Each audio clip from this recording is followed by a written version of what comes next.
The Lion King, a movie that has become a Disney classic, follows the story of a young lion cub called Simba, who flees his kingdom after a horrible incident. He grows up away from home with the companions he finds on his way. Years later, he meets Nala, a lioness who urges him to go back home and claim what is rightfully his. Welcome to another video. This animated movie may have been a heartwarming part of your childhood, but there's more to it than meets the eye. Did you know that a major controversy had erupted surrounding the movie when it came out in 1994? Let's unpack what really happened. While it was said that The Lion King is the first movie from the creators at Disney to be an original story, concocted in its own office, there were contradictory claims that curiously haven't resurfaced over the years. With the latest release in 2019, the studio made a profit of $531 million globally. So, let us look at the accusations that claim the studio actually lifted ideas from the work of a renowned Japanese artist called Osamu Tezuka. The team behind the film made much of its proclaimed originality.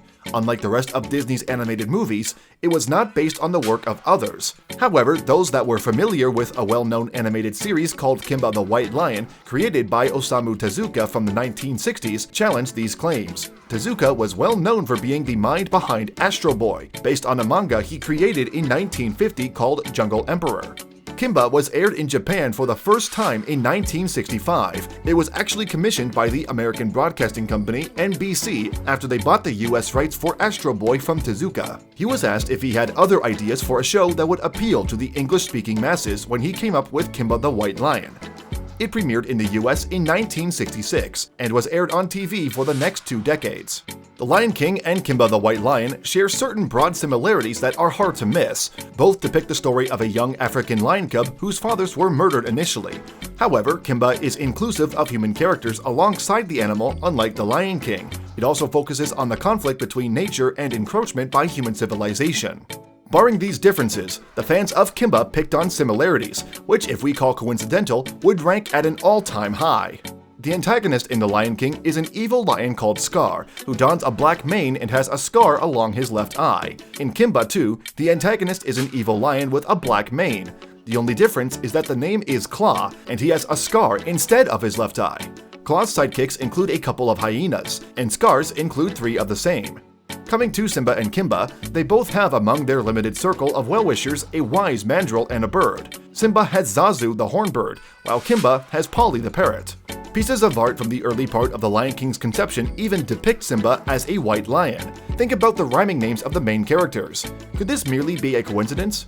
Even if it were, the several scenes that mirror one another are the strongest proofs that encouraged fans and critics to claim that The Lion King was in fact borrowed by artists at Disney from Tezuka. In all of this, the one scene that has strengthened the claims of Tezuka supporters is that of Simba's father, Mufasa's image appearing in a bank of clouds. Jungle Emperor by Tezuka featured a panel wherein the same thing happened to the protagonist, a version of which appeared in Kimba as well. It was said that they were too similar to merely be a coincidence.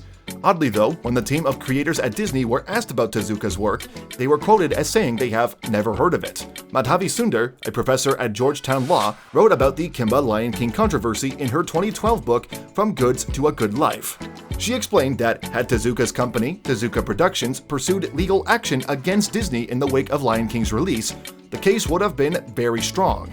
The statements of denial from Disney prompted a well-known Japanese animator, Machiko Satonaka, to send an open letter to the studio, accompanied by a petition signed by 82 other artists and hundreds of Tezuka fans. It explained how the Japanese treasure Tezuka's work as a national legacy. They felt that what Disney had done was not just disrespectful to Tezuka, but also the Japanese culture. They said that they would like for Disney to credit him with respect to the origin story at the beginning of the movie.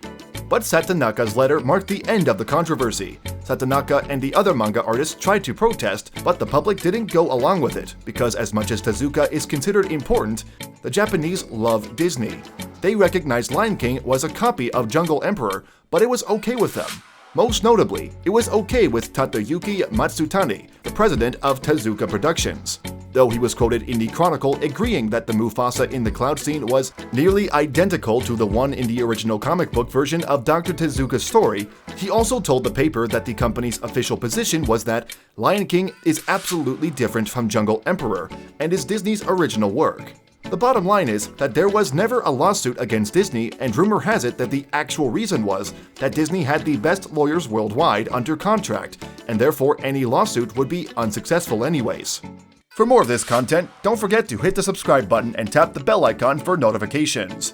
Stay tuned and stay safe, I'll be back with more soon.